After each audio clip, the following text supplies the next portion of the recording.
It's our world here, and we run it. They help. The management company role sometimes gets blurred because, again, like you said, the name's on the letterhead. So they just kind of assume that they're making the decisions. But guess what? They're not. It's what you want, and what, as the board members, as the homeowners collectively in the community, we're driving this based on what the community wants. And so, I think you're right. There's that lack of knowledge of what it is, the meaningfulness of serving on the board as well. HOA Insights, common sense for common areas, exists to help all 2 million volunteer board members nationwide have the right information at the right time to make the right decisions for their future. This podcast is sponsored by 4 companies that care about board members: Association Insights and Marketplace, Association Reserves, Community Financials, and Kevin Davis Insurance Services. You'll find links to their websites and social media in the show notes. Coming up next on HOA Insights, we're diving into 2 of the most important names in the U.S. housing market, Fannie Mae and Freddie Mac. What exactly are they? How did they come to play such a huge role in helping Americans buy homes? And why were they at the center of one of the biggest financial crises in history? Tune in live October 10th at 3 p.m. Pacific on our HOA Insights YouTube channel. And don't forget to hit that subscribe button to stay up to date on all of our latest episodes. See you soon. Welcome to HOA Insights, Common Sense for Common Areas. I'm Robert Nordlund, and I'm here today for episode number 71 with a special guest to talk about how to manage board transitions successfully. A healthy association is led by a board that's constantly changing, bringing in fresh ideas, fresh energy, and reflecting the constantly changing makeup of the community. So as long as board transitions are going to happen, let's spend a few moments to learn how to manage them successfully. Well, I hope you enjoyed last week's episode number 70 with regular co-host Kevin Davis, with more wise counsel and insights about how to manage insurance issues successfully at your association. If you missed that episode or any other prior episode, you can find them on our podcast website, hoainsights.org, on your favorite podcast platform, or on our YouTube channel, where you can, of course, give the episode a like or make comments. But better yet, subscribe to the podcast in order to get every episode delivered right to your phone or mobile device. We enjoy hearing from you, so if you have a question you'd like us to address, leave us a voicemail at 805-203-3130. Leave a comment on the YouTube video or send us an email at podcast@reservestudy.com. Now, the question that prompted today's episode was from Katerina in Louisville, Kentucky, who wrote, "We've had a pretty stable board for many years, but now someone new is joining us. How do we manage this change?" And that's exactly why we have today's guest with us. Melissa Garcia is an attorney with the Altitude Community Law Firm with multiple locations throughout Colorado. I regularly see Melissa's smiling face at industry conferences, and she's a regular speaker on a state or national level. And when I recently saw that she was giving a presentation on the topic of board transitions, I reached out to her to share some of her expertise with you. So, Melissa, welcome to the program. Thank you so much. Always good to be here. Yeah, it's great. Well, let's start with a question. What's the benefit of even talking about this, having an effective board transition? Well, and I'm going to say this, almost every class that I teach, the board is really, a successful community association is really run by a successful board. And getting the right people on the board and being able to solicit the right people and recruit and training them well. If you have a good board, you're going to have a great community. And so for smooth board transitions, you get that stability. You continue the foundation that you already have with the current board. You get the efficiency. If you're planning on this and really thinking about this strategically, you're not wasting any more time. No one has enough time. So you are getting the board to know how to read the governing documents, run the community, knowing their role. So if you don't know all of that because you haven't planned on that and had a smooth transition, then you're going to be wasting a lot of time. And then finally, just effectiveness. I think how effective your new board will be depends on whether your current board is equipped to welcome new board members on the team. And so if you put that into your plan and really treat this as something important versus just waiting a couple of weeks prior to the annual election and saying, okay, we need to solicit candidates and not being ready to both welcome them or get them on the board could be a problem. So there's a lot of reasons why. Melissa, you just sparked a lot of thoughts on my end. And when I'm thinking about stability, I think of institutional knowledge. This is the way we do things here. And that can go back to having a mission statement for the association. We are Happy Villas. We stand for this. We encourage this. We embrace this. And that can help bridge these board transitions if you have a document. And then the efficiency, knowing how to work with a management company. How do we email? Do we call? Just these knowing the ropes. Yeah, exactly. Because I've seen this happen where you have a board that comes on and they're excited, and they're no longer excited 3 months in because no one has provided them any information. They don't know what they're doing, and they wasted 6 months or 3 months just figuring out what are our governing documents. All of that should be provided in the onboarding process, just a binder with everything, a clarity of what the roles are for all the players. That should be just knowledge that's passed on through just the physical binder with all this information and good onboarding training, as well as, and I don't know if you're going to ask this question or not, but having staggered terms. I like that. Can we chat about that really quick? Because I think that's really important. Yeah, let's go with that. Okay. Well, actually, let me stop you. You talked about a binder. Yeah. In your practice, do you see boards having a binder, or is it an iPad or something on Dropbox? Because I can see the board coming in, they're new, and they're saying, what about this rumored amendment on the governing documents from 2016? Does that exist? Where is it? Who has it? So yeah. I see both. And usually it's the physical binder and this really has to do with different people learn different ways. So the physical binder is always just kind of a nice hard copy version of what's current. Now, absolutely everything should be, there you go. Absolutely everything should be available in some kind of online format or on the iPad, because you could easily search for the minutes that happened, 3 years ago. But it's important because it contains everything. And I always say, give it to them weeks before the first board meeting. So they're already looking at it, and they're already trying to figure it. They have their questions before they get on the board or the first board meeting. And they already know, well, I get it now. This is what we have to govern under, or they have specific questions that can be handled right away. The first meeting really ought to be the board onboarding training session to answer those questions and to go over just governance and what do you do? And what does the management company do? What do the committee members do? What do the homeowners do? And all of that.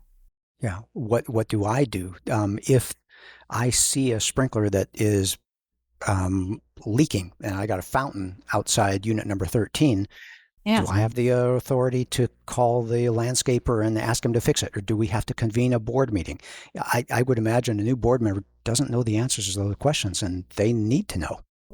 Absolutely. I mean, I think also just if you are not just the rules of what they do, but if you are really, if you are starting the new year, what's your strategic plan for the year? What are the priority goals? So they know what to focus on ahead of time. And there's so much that can be put into the training process. And I think it's a shame that not more associations do this, but it is, in my opinion, critical for the successful board transition, as well as just being a board member. Yeah. Well, one consistent theme that I've heard in our first few minutes is it's going to take some time, and using your time effectively, preparing for the transition before that first board meeting. So when the board is in front of the open meeting, you aren't saying, what do I do now? To the other person. And you've had a session with the remainder of the board, and we will talk about staggered terms, where they say, welcome to the board. I do this. This person does that. As chair, I will start the meeting. Someone over here watches the clock and takes care that the agenda moves forward on time. Everyone's got to have a role, and they can say, what would you like to do? Would you like to take over this? Because Fred's done this, or Susie has done this for the last 2 years. Is that what we're talking about here? Yeah, absolutely. It's not just the general overview of what board members do, but you're trying to play to people's skills as well and to their interest. And they can be they could have more passion for the role if you're giving them something that really speaks to them or resonates with them. So at the beginning of these board meetings, at least in Colorado, what the board members do is then they appoint officers, and they also discuss committees, which we'll talk about, I'm sure. And so if you know that ahead of time, and you ask each of the new board members, then you can plan well moving forward. And that person will be more committed and involved and engaged in the process if you know that ahead of time. Right. And many of them don't even know. They just say, I want to be part of the board, which is great. They want to assist. And maybe they'll know moving forward as they do their role. Yeah. After they spend a year as the timekeeper, maybe they realize, I hate that. I like enjoying the conversation, not always looking down at my watch or whatever it is. Right. We should talk about transitions, not transitions, but staggered terms. So if you're at an association where, let's say, can we say 5-member board? So 5-member board and everyone serves. And I guess there's 2 ways this can play out. 3 ways. One is everyone gets reelected because you have no candidates.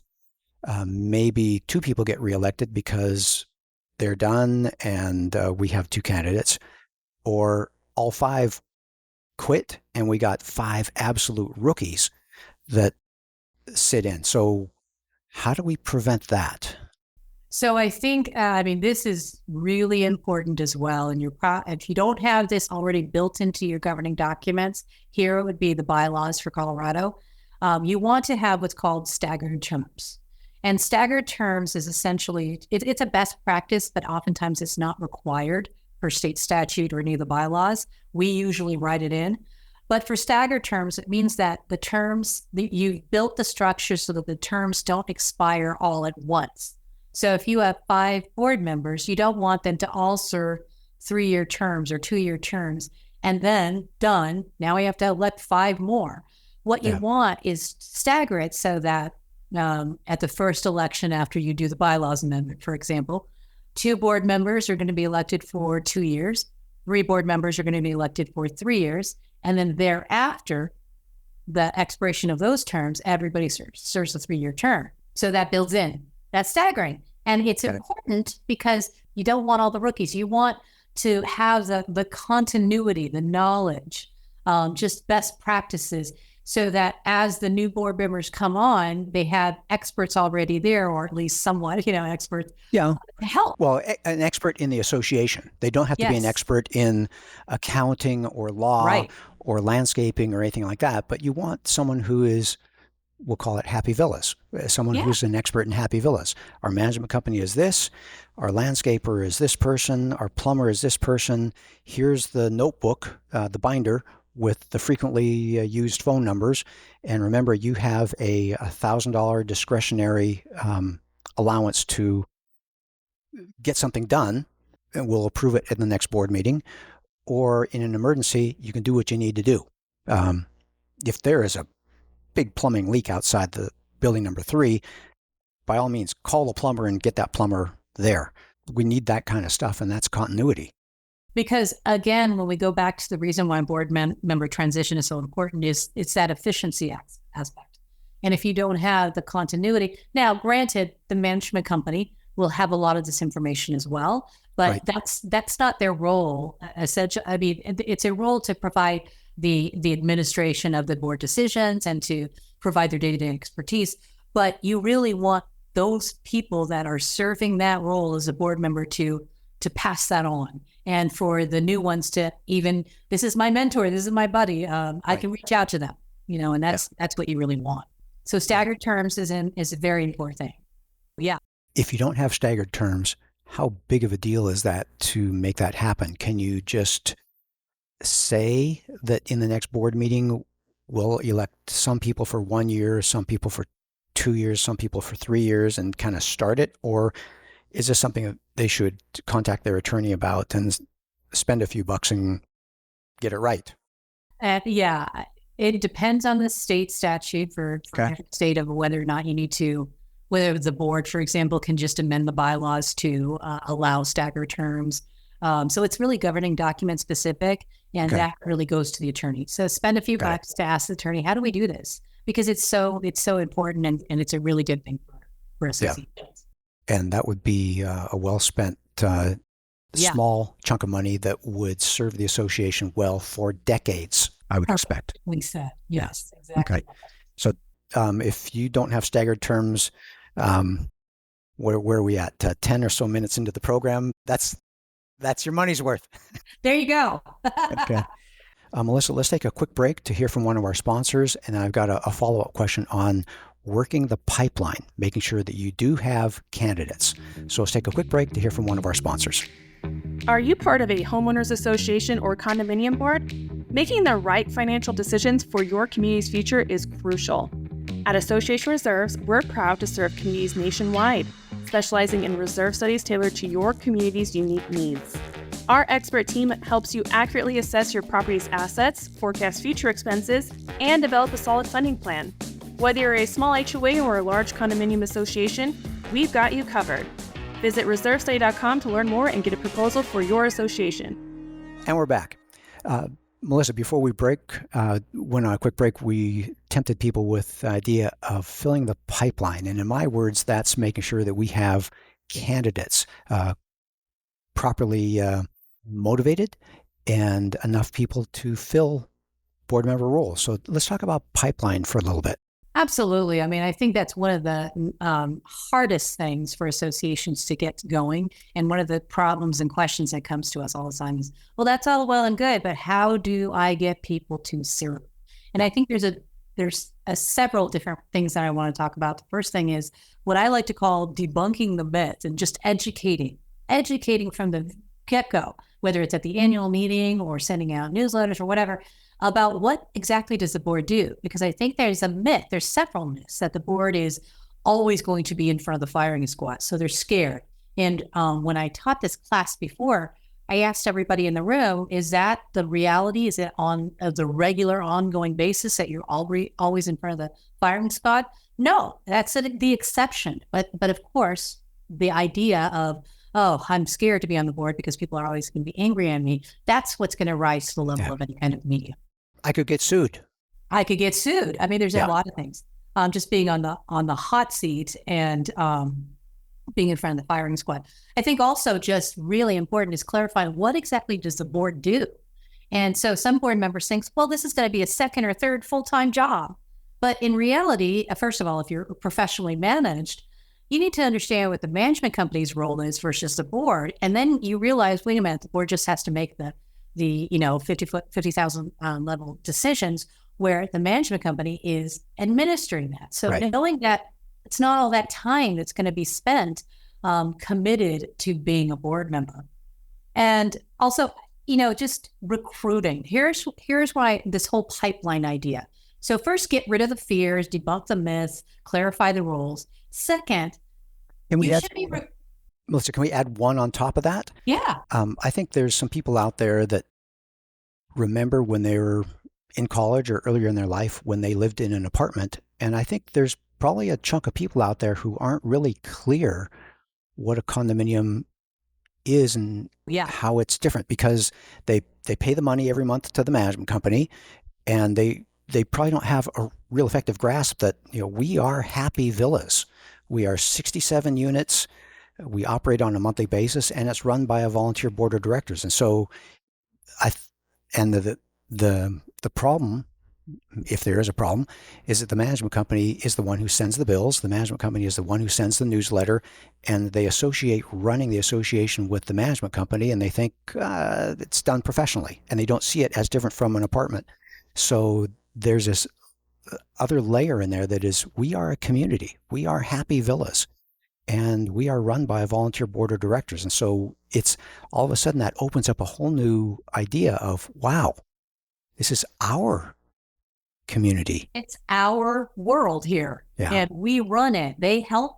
The management company role sometimes gets blurred because, again, like you said, the name's on the letterhead, so they just kind of assume that they're making the decisions. But guess what? They're not.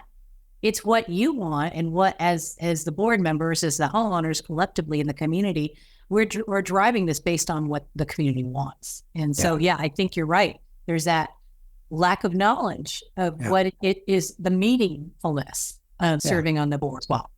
Yeah. If there was something, a legacy from COVID where there's the chairs in the pool area need to be 6 feet apart, and if you still have that rule, it's our community. Let's change that rule and let's make Happy Valley a happy place to live, where we can scooch the chairs together. Yeah. Yeah, let's push those chairs together. Exactly. Yeah. Okay. Okay. So recruiting. I mean, I think that as a pipeline, it's really important to not just as a general practice, wait until 2 or 3 weeks before the annual election and be ready to nominate or solicit nominations for candidates. It's important, in my opinion, to treat this as an ongoing process. You're developing relationships throughout serving on the board. You are, I think that I often hear people sometimes say, "Well, we were so lucky to get this board member," but I think you can create your own luck by having a heightened awareness of, wow, that person that attended the board meeting, they really have some interesting things to say. They have some skills. They have some communication skills. Let's see if we can tempt them to get on the board. It's ongoing based on the relationships that you develop while you were on the board. And what you see in the committees and the meetings. Committees is another thing.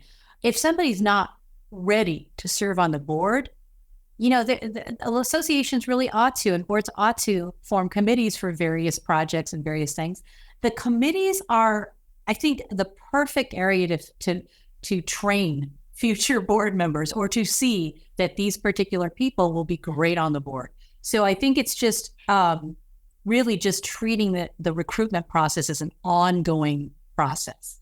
So the whole pipeline can be served that way. And then finally, I wanted to talk, 2 more things. Planning. So planning is more of the effectively publicizing the opportunities to be on the board and making sure that everybody knows, again, the roles of the board and proactively approaching potential volunteers and doing that throughout the year. A big thing is if you have a candidate or a lot of people coming to your board meetings, just have good board meetings because you don't want to, especially if you invite somebody to attend, you don't want to attend a board meeting where everybody is dysfunctional.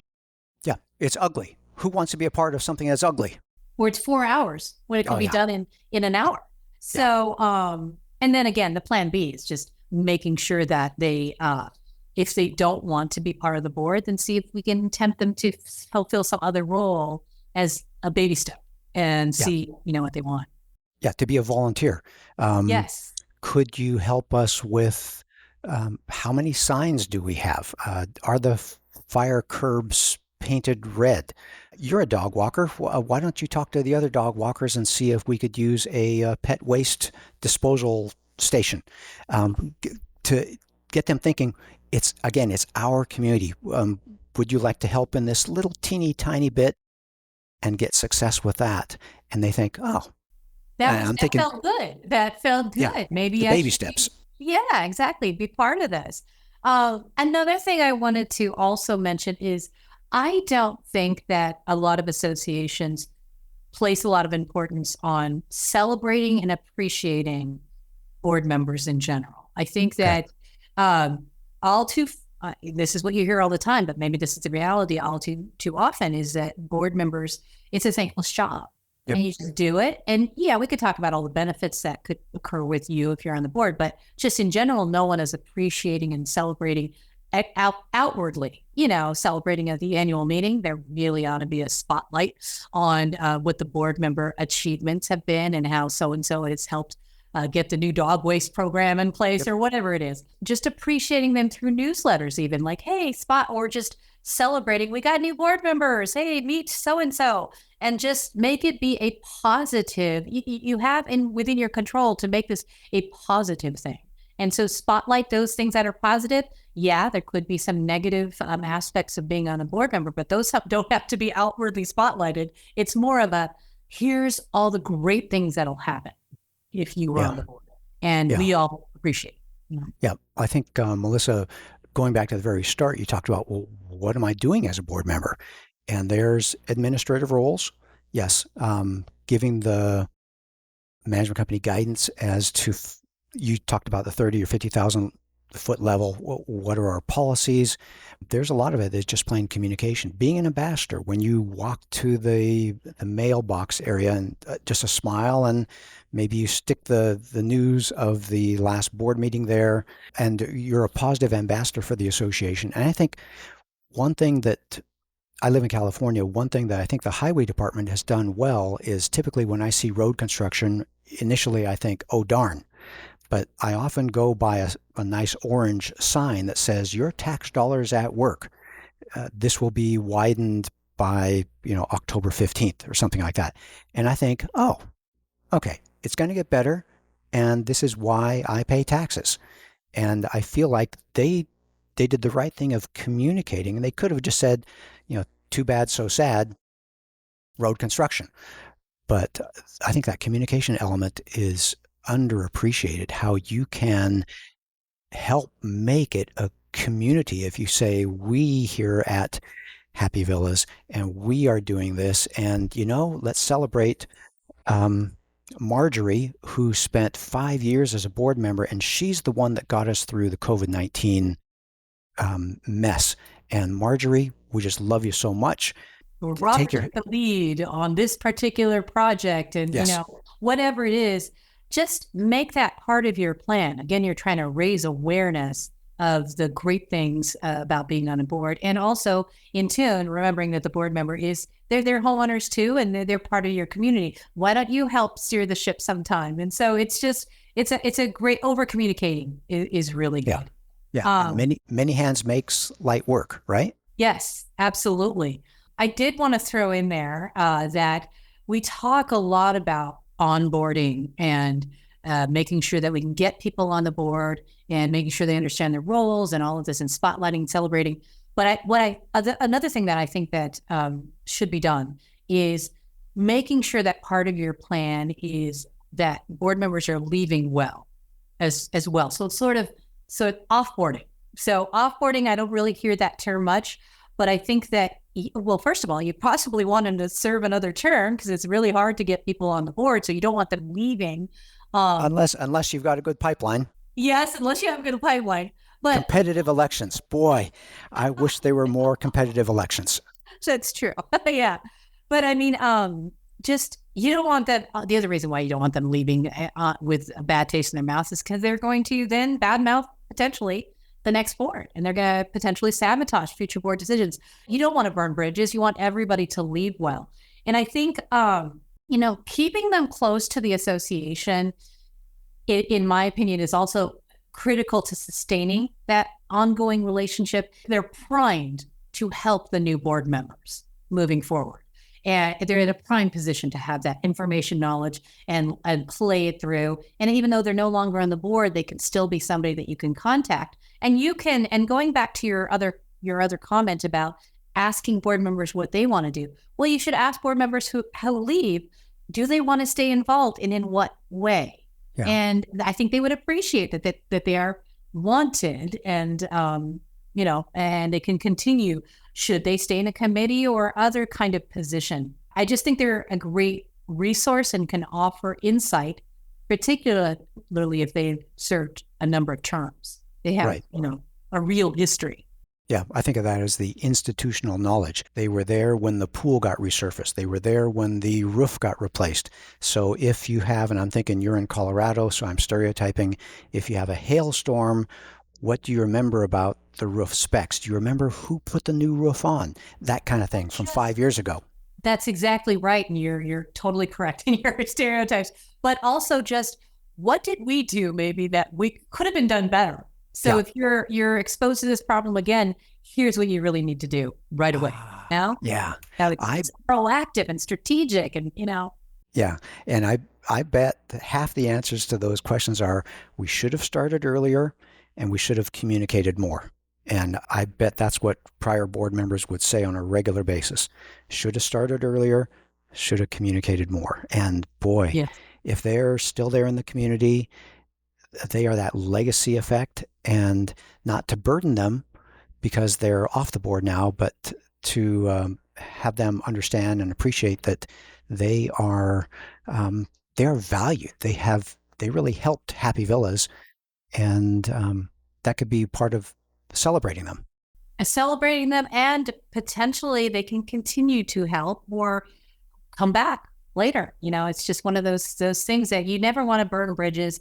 You don't know if you're always going to have a great pipeline. So even though you want to take steps to plan for that and to proactively address that by ongoing recruiting throughout the year, you don't know what you're going to be left with. So you really do want to keep those relationships going. Yeah, but I think prior board members should be part of your pipeline. Is that fair to say? Absolutely. Yeah, let's not overwork them. Let's not abuse them.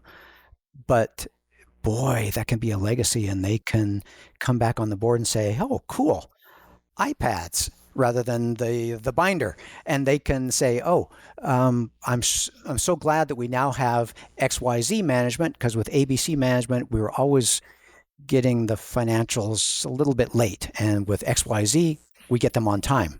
Boy, who made that decision? That was a good one. I'm getting goosebumps just thinking about how much better the association is because of the things that the boards do over time. And it comes back to making, well, you started out at the very beginning. Attractive board members make for an attractive community. And I think the more you can do to have that healthy pipeline has so many secondary effects. And just even if you have that healthy pipeline, if you bring back other board members who are in the pipeline, just seeing happy board members who are celebrated, it changes that whole trajectory of the association, because we have happy board members who are productive, engaged, involved, and willing to then transition it to the next board members and tell them how great it was. Of course, always there's downsides, but that again is just such a minimal part of that. Let's not have that overshadow the entire experience of being on the board. Yep. Yeah. Well, absolutely. Well, thank you, Melissa, for taking the time to join us on today's program. Do you have any closing thoughts that you'd like to add at this time? No, I think we covered it all. Just again, elevating the importance of why a board transition is important, or a smooth one is important, is key. And it should come out of everybody's mouths. The management company, the board members talk about the stability, the efficiency, and the effectiveness, and a plan in place to recruit, to fill the pipeline, to stagger the terms. All of that should be in your strategic plan if you haven't, for incorporating a smooth board transition procedure and policy. Fantastic. Well, for more information, or if you have follow-up questions, you can reach Melissa at mgarcia, MGARCIA, at altitude.law. Well, we hope you learned some HOA insights from our discussion today that helps you bring common sense to your common areas. We look forward to having you join us for another great episode next week. You've been listening to HOA Insights, Common Sense for Common Areas. You can listen to the show on our podcast website, hoainsights.org, or subscribe on any of the most popular podcast platforms. You can also watch the show on our YouTube channel. Check the show notes for helpful links. If you like the show and want to support the work we do, you can do so in a number of ways. The most important thing that you can do is engage in the conversation. Leave a question in the comment section on our YouTube videos. You can also email your questions or voice memos to podcast@reservestudy.com, or leave us a voicemail at 805-203-3130. If you gain any insights from the show, please do us a huge favor by sharing the show with other board members that you know. You can also support us by supporting the brands that support this program. Please remember that the views and opinions expressed by the podcast do not constitute legal advice. You'll want to consult your own legal counsel before making any important decisions. Finally, this podcast was expertly mixed and mastered by Stokelight Video and Marketing. With Stokelight on your team, you'll reach more customers with marketing expertise that inspires action. See the show notes to connect with Stokelight.